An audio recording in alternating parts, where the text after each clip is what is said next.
Alright, welcome back. This has been Health Matters with me, Dishan Kumar.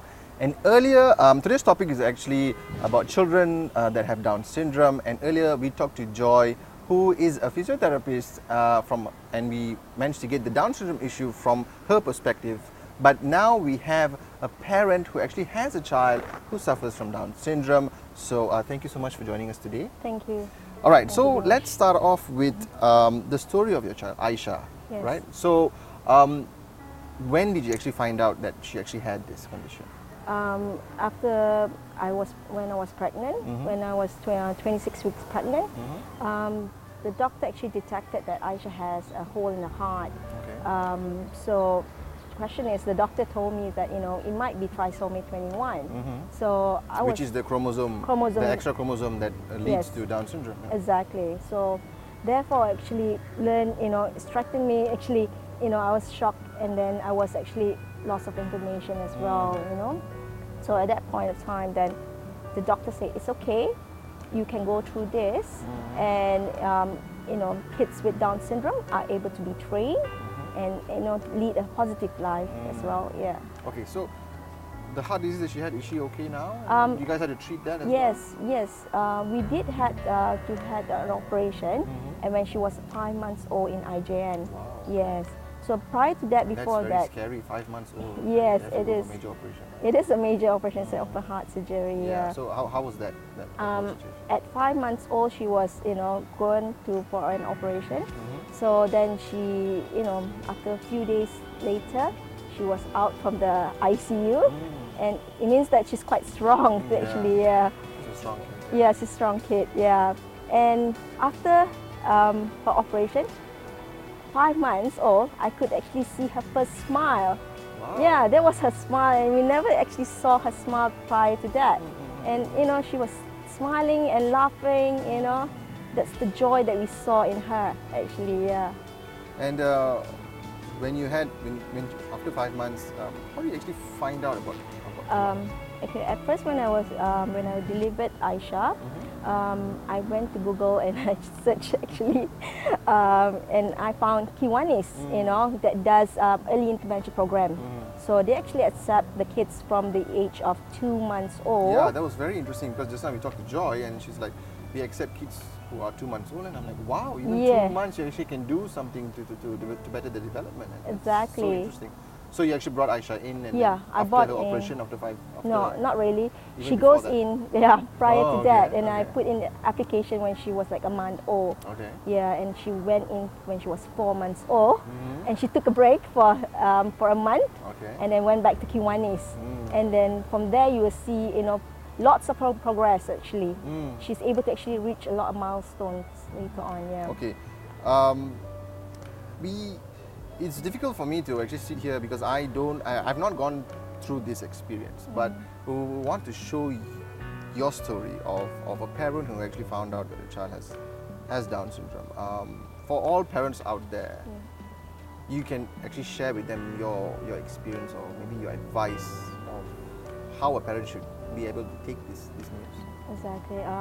Parents should actually be focused.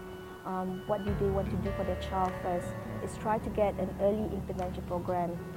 There's many centers that's actually available out there. Try to approach therapies because as early as 1 month old, you can actually get therapy session for your child, so that they can actually reach the milestones. That's what our concerns are. When they actually reach their milestones, you will see a lot of progress from there on. And also not forgetting to get support. People support.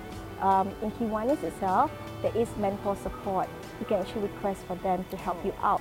Parents who went through, child with Down syndrome, they could give you more support as well. They can guide you through. That's most important. Yeah. What are the few challenges that you personally faced? Okay, basically, this is actually the first experience, I would say. It's not as easy. Yeah. But the Being Aisyah is actually your first child. Yes. Right? Yeah. Aisyah is my first child, and she is. The first thing that we need to do is basically, feed milk. Actually, So due to her, problem with the heart problem, she doesn't able to actually suck. So it wasn't a big issue, and then she started to lose weight, about 10% of her body weight. And then from there you see the OT, which is the occupational therapist. Yep. Yeah. So that's the first step you need to notice. Yeah, whether the child is actually being fed well or not. Yeah. Okay. Yeah. And after she started to feed well, what was one of the things that you realized, saying that this is actually a very big challenge, I need to be stronger and things like that? How has your family been actually throughout all this? My family has been very supportive, just that they do not understand sometimes why does it takes longer time for them. Yeah. I think many people actually don't realize this. Actually, the biggest muscle actually is our organs, is our muscle. It works well. It has to be worked well because kids with Down syndrome, the hypertonia, their muscles are weak. Yeah. So in order to get them to walk, to eat, feed them independently, you know. It takes a longer time. Yes. Yes. Okay. I guess those are the challenges that you will face. You say, how come this child is not able to do what we wanted them to do? Yeah. So you just have to keep at it. You have to keep at it, and you have to be consistent, and read a lot of books. I would say, get more information. Do not depend on so much on internet so much. I would say. Yeah. Talking about your the education program, early preventive, how important do you think it is for parents who bring their children in centers like this? How important is those programs? Okay, it is very important, especially for babies. If they can start as early as possible, they will actually learn gross motor skills. Gross motor skills are basically the heavy works, like your external muscles that you need to work on. Yep. So upon when they sign up, then they will see the progress of the child going through forward, and then from there the child is able to actually walk. Then they will move on to toddler class. Then you see more social skills, improving their fine motor skills and all that, and then so on forth. So this is surely highly recommended for parents to actually bring their kids into centers like this. Correct. What about the socializing part? I mean, was it easier for Aisyah to actually socialize with her other classmates and things like that, or was that difficult? It was not difficult because I started with her with a lot of playgroup session with typical children.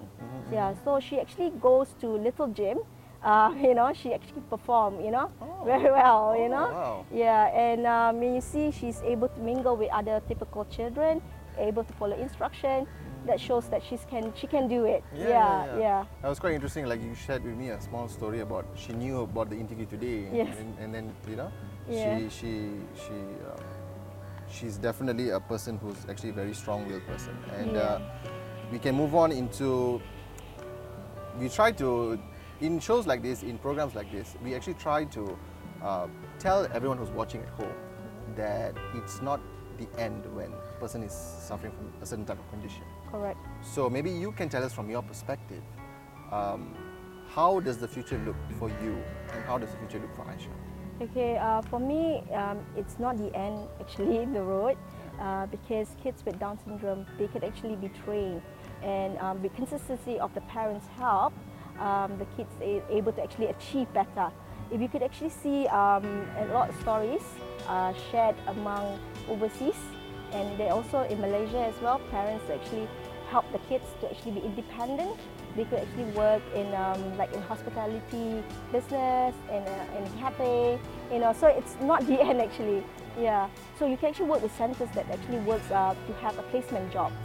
Yeah, so that is possible. Yeah. All right, thank you so much for your time.